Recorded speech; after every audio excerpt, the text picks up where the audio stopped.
De specialisten van de Sionsberg in Dokkum spannen Joert nog een kwart pleitongend in de directie van het ziekenhuis. Zo meldt het vakblad Medisch Contact. De specialisten willen de polykliniek Volslijn iepen houden, om de curator een oordeel jouwt over haar plan voor een troststart van de Sionsberg. In Dokkum hing het oeral de vlagen heel stok, als protest in de sluiting. De wettenkwaliteit van Nationaal Park de Oude Veern wordt verbeteren met 3 miljoen euro aan Europees yield. De veern worden uitbaggeren zodat wettenplanten en rijt weer beter groeien kunnen. In een enquête onder recreanten krijgen de Oude Veern een goed cijfer, een 8,3. De 20 anti-kraakbewenners in mooi Gaasterland in Ries krijgen 4 weken de tijd om een nij onderkomen te zieken. Maar het eer op de komst van asielziekers. Hoewel het nog net wis is, moeten de anti-krakers dochs verhuizen.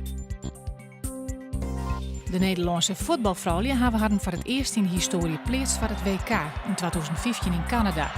Oranje won juist met 2-1 van Italië. Viviane Miedema scoorde 2 keer, keepster Loes Geurts werd verrast door een eigen goal van Stefanie van der Gracht.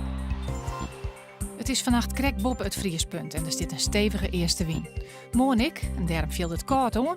Er is wel zin en het wordt tussen de 3 en de 5 graden.